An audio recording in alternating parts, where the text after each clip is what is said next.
Sunrise is a symbol of new beginnings, but the start of this late summer day demands the continuity of a regimen that's been the reality in these Maine waters for generations. As the sun comes up, the lobster fishermen of Swan's Island head out to sea. Jason Joyce knows these waters well, realizes the work he does each day is part of the past and the future. I'm hanging on to this and taking care of it for the next generation. My father took care of it for me, his father took care of it for him, making sure you conserve so that we have a fishery that spans, in my case, 8 generations. In Maine, lobsters are caught in traps or pots, baited with fish to attract the crustaceans. Fishermen often work hundreds of pots a day. Lobster fishing, though, isn't as physically demanding as it used to be. Traps are now pulled from the water by machine instead of by hand. But what you haul up doesn't always mean money in your pocket. In Maine, size matters, and this gauge determines whether or not you can keep a lobster or you have to throw it back. The head must measure at least 3 1/4 inches, but it can be no longer than 5 inches. And there are also rules for breeding females. It's a female, it's got a notch in it, so we're gonna let her go back and find her a new husband. Once secured, the catch must be safely transferred to market. I'm banning the lobsters, trying to keep them so that they don't injure each other in storage. It's a live product that we're sending that's perishable, and we want to make sure they're in as good shape as they can be. Environmental regulations and a myriad of laws at the state and federal level have impacted the industry here.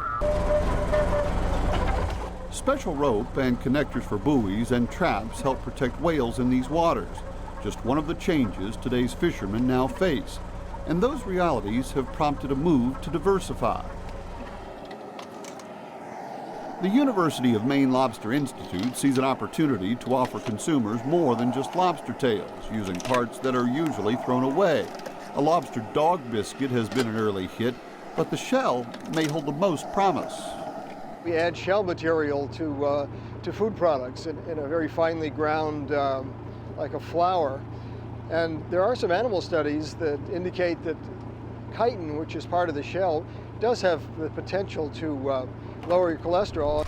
Professor Bayer also points to early studies on antiseptic effects from the shells and possible benefits in treating osteoporosis. And there's more. Hauling in the traps sometimes provides an additional catch: green crabs, known for decimating clam populations. Graduate student Joe Galletti thinks this invasive aquatic species might hold potential as another food source. I think we found a way to mechanically process these crabs and get some good nutrition and good mincemeat from these crabs, whereas before they weren't being used as a culinary delight. All of these efforts may hold promise for this tight-knit island community. A community that pulls together. When 57-year-old Spencer Joyce suffered a stroke, Islanders kept his business going. So we all look out for each other. If someone is in trouble, or if their boat is having some trouble or something like that, you'll team up and help them go through their traps. And so it's a good sense of community that you don't see in, obviously, a lot of places in the world. Swan's Island is one of the most picturesque places in America, a place where the ocean's bounty gives hope to those who work these waters. There isn't any other fishery that I can think of that can sustain 8 generations and still have someone be able to make a living at it. Maine product is good product. It's a conservation-minded, sustainable fishery that a lot of other fisheries around the world strive to be.